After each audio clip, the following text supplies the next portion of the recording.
What's up, everyone? Cody from TheJundFund here, and this month we're bringing you a pretty special opening. We're going to be opening one of the most powerful sets in all of Magic's history, Throne of Eldraine. Today is actually the 3-year anniversary of the release of this incredible, super powerful set that just completely warped every format it touched, essentially.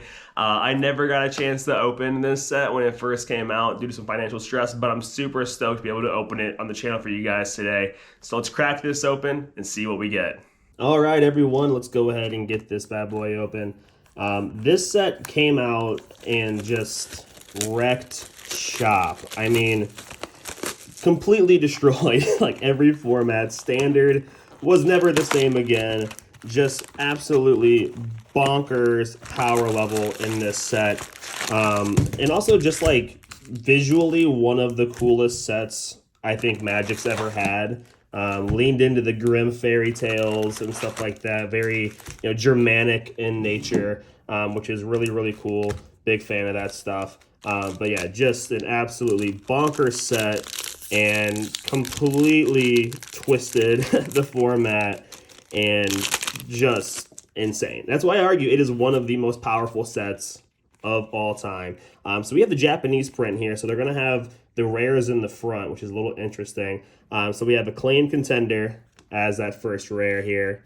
Cauldron Familiar, got the Banhammer, that with Witch's Oven, just completely insane combo piece.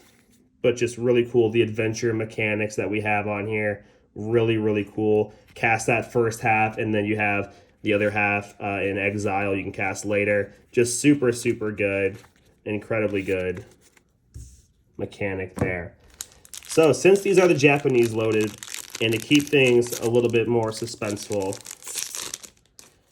I'm actually going to pull the rare and put it in the back like so for each set. Oh, actually I missed it. There was a foil right there, or a land. So my bad. All right, do it again. Castle Vantress, we have the rare land cycle here.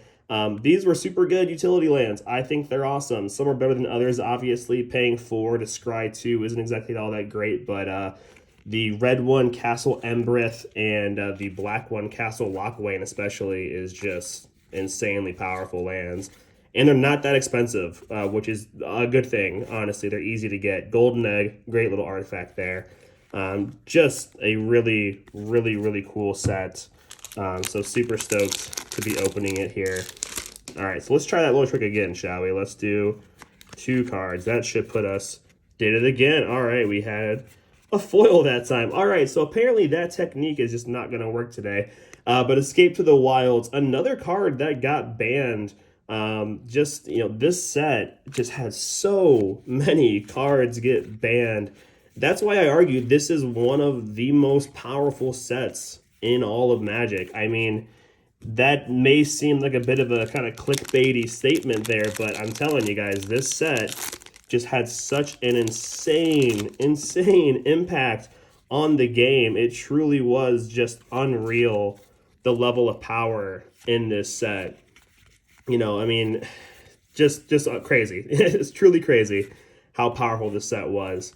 All right, and the rares, Fervent Champion, another one of the most powerful cards. Just an insane 1-drop. Actually made for a world champion, Javier Dominguez. That's his face right there. 2018 world champion. Designed this card, actually. So just, crazy cool set. Loved the flavor of it. Very, very stoked that we are going back to Throne of Eldraine, or rather Eldraine as a plane. The new set next year, towards the fall, I think, called the Wilds of Eldraine. Drown in the Lock. Incredible removal and counterspell. Just so good. But yeah, this set is just crazy. I gush over this set because it's so good. Mirror Maid for the rare. All right. Pick up speed a little bit here. So obviously the big hits in this set, you've got the Great Henge, just a gnarly artifact that is like pushing $70 and has held strong ever since then. Really big in commander play, obviously. And then you've got Oko, Thief of Crowns, who's just probably the most broken planeswalker of all time. Emry, Lurker of the Lock, really big legacy impact card here for those artifacts. But yeah, this set just completely dominated when it came out. I mean, So many insane cards in this set. I really can't say that enough. And super stoked to be able to own it now and to open it for you guys. Castle Lockwane, there we go. Such a good land. 3 mana, tap, draw a card, then lose life equal to the number of cards in your hand. So if you're going Hellbent and you need card draw, hey, that is very, very useful. That has helped me out a number of times in games.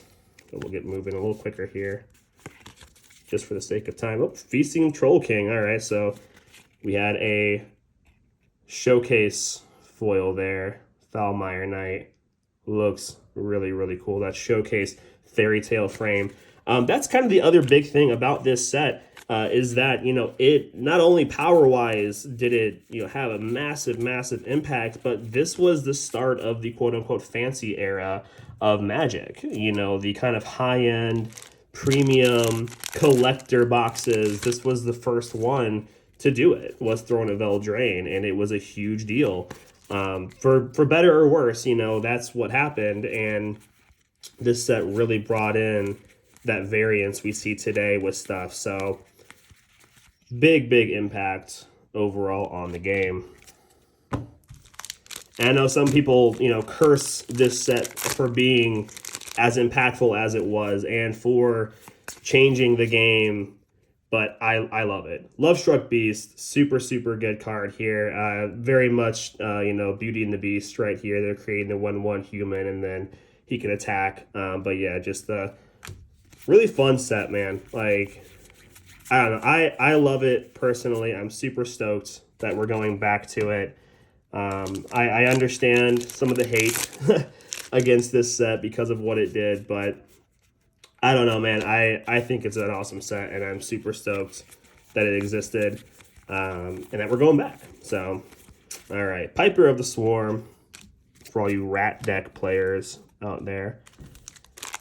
So go ahead and keep going. About a third of the way through the box here. Nothing really too big. I'd say the castle is the biggest hit we have had so far. Happily Ever After. There's our rare. One of those you win the game type cards there, but you got to hit a lot of requirements to really make that work. And a foil fling. All right. So would love for a mythic hit. We haven't had one yet. If we can get a Great Henge, then this is a automatic win in my book.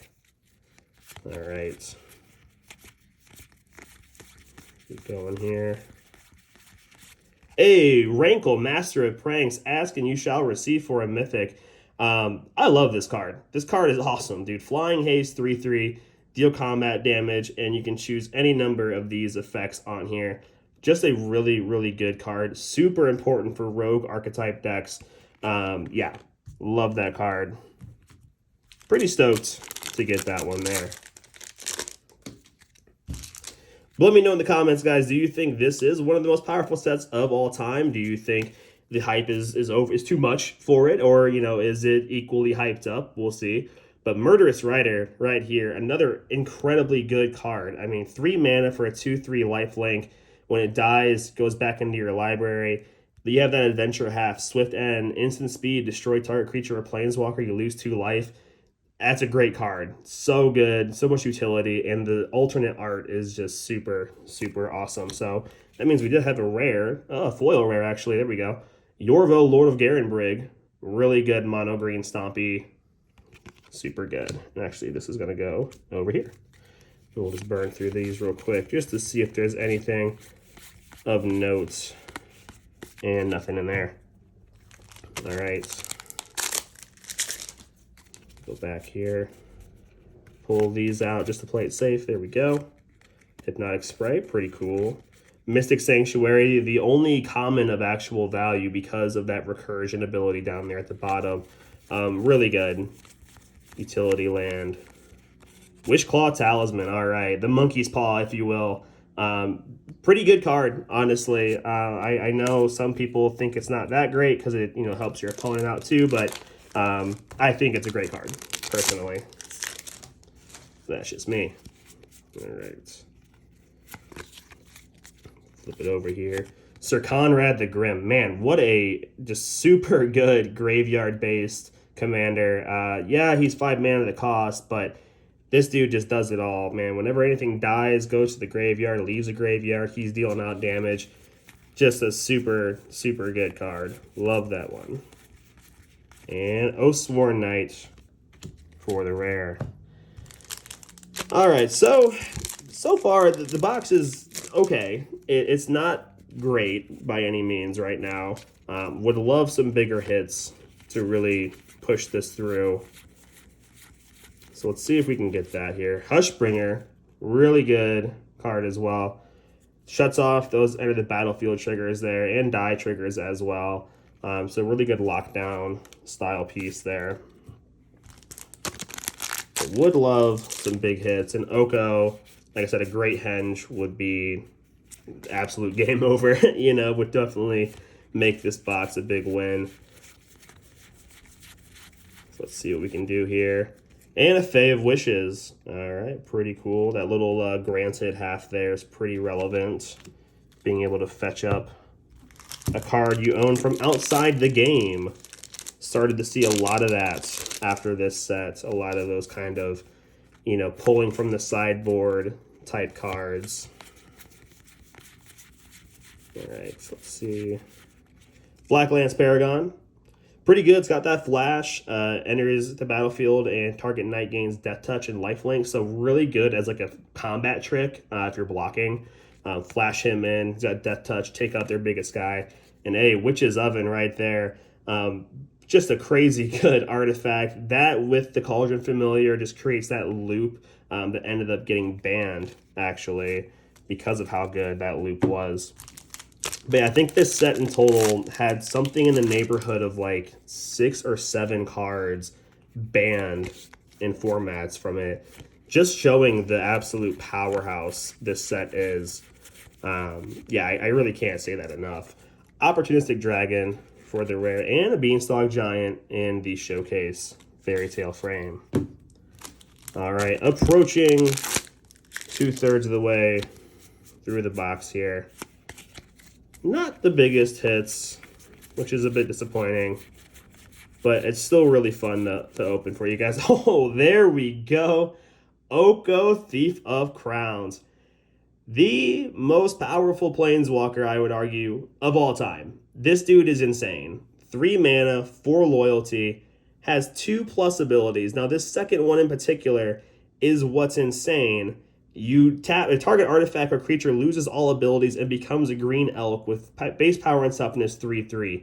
You basically just get rid of and remove whatever your opponent has, essentially, and it's a +1 ability. That's a mistake. Like a literal mistake happened with this card. So much so he was banned across basically all formats. And at one point in time, this was a $100 card. Man, it's just such a cool card. I love it. I'm going to say it right now. Unban Oko. He's not as much of a menace as you think he is nowadays, especially compared to how Magic is now, with how powerful things are. I think you can unban him, and it wouldn't be that big of a deal. But maybe that's just me being a little crazy. But, man, super stoked. That's a big win for me right there. Oko, Thief of Crowns. One of the coolest characters ever. I want to see more about his story, that's for sure, in the next set. And Lochmere Serpent. All right. Okay, so we got a couple, good mythics here, really. Not too bad overall. Would like a couple more and some really good of the rares as well, like Bone Crusher Giant, Brazen Borrower, stuff like that would be really nice. Castle Embrith, all right, there we go. Another one of those utility lands, just pay 3 mana, tap it, pump your creatures a little bit there, pretty good. And Lucky Clover, another card that got banned in this set. Super good artifact, man. Like I'm telling you guys, this set is arguably one of the most powerful sets of all time. And I know that's crazy to say that because it's one that's relatively young in the grand scheme of things. But it's just an insane set. There's so much power, and they've warped so many formats because of it. Once Upon a Time, another card that got banned from this set. Just crazy, crazy card value. I'm telling you guys. I know that sounds crazy, but this set is just, it's insane. It's an insane set. And I love it. I'm so glad it exists. For better or worse, it is a very important set in Magic's history. Foil Opt and a Stormfist Crusader for the rare. All right. Last third of the box here. Thanks for sticking with me, guys. Thanks for watching. Really appreciate all the love and support. Means a lot. See what we get here. Ironcrag Pyromancer for the rare. All right. Would love at least one more mythic. Would be really nice to have. So we'll see if we can do it. Wicked Wolf, a really, really good rare as well. At one point in time, part of a very key food-based deck in Standard that was just dominating, obviously involving Oko, Thief of Crowns as well. Like I said, this set just created so many archetypes and just dominated for so long until it got banned out. Embercleave, there we go. Another awesome mythic. Super stoked to have this. Crazy legendary artifact. Just can overrun opponents. Obviously very good in combat trick style decks. Just an awesome mythic to pull there. So very happy with that. Starting to get some momentum here now in this last third of the box. Hopefully we can keep that going and get some bigger pulls as well. But I just love this set. All the little fairy tale stuff and all the little little jokes and little sayings and stuff are really cool. Castle Garenbrig, there we go. Another one of the rare lands. I just think overall this was a 10 out of 10 set, just from not just the power level, obviously, but also just the overall design is just so well executed. Just like I said, really leaning into that Germanic fairy tale, Brothers Grimm type stuff. Big fan of that. Stolen by the Fae for the rare. All right, last few packs here. Got about maybe 5 or 6 left here.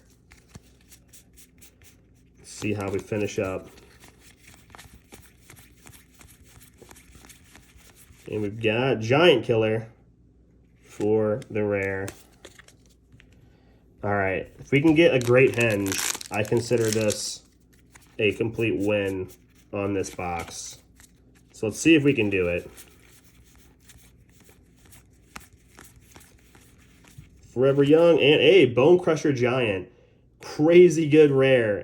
Just super good. One of the most powerful cards to come out of this set. Yeah, just awesome. awesome card there. Pretty stoked to have that. So flip this over. See if we can do it. Sorcerer Spyglass. Pretty good card there. Some people say it's kind of meh, but I think it's a pretty good utility card, personally. 3 cards left. Let's see if we can do it. Flip these over. Let's see, what do we get? Clackbridge Troll. Like this card a lot, honestly. Pretty cool. Big guy, gives your opponent some goats that they can sacrifice to tap him down. But there are ways around that. You can definitely pull some shenanigans and get him out there with haste and start swinging 8 at your opponent's face. So, really fun card. All right.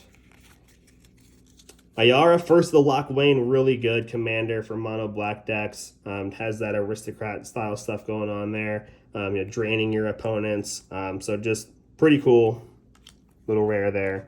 All right, you know the drill. Last pack Magic. Can we get a Great Henge? That would be incredible. Let's see if we can do it. All right, we'll pull these off here.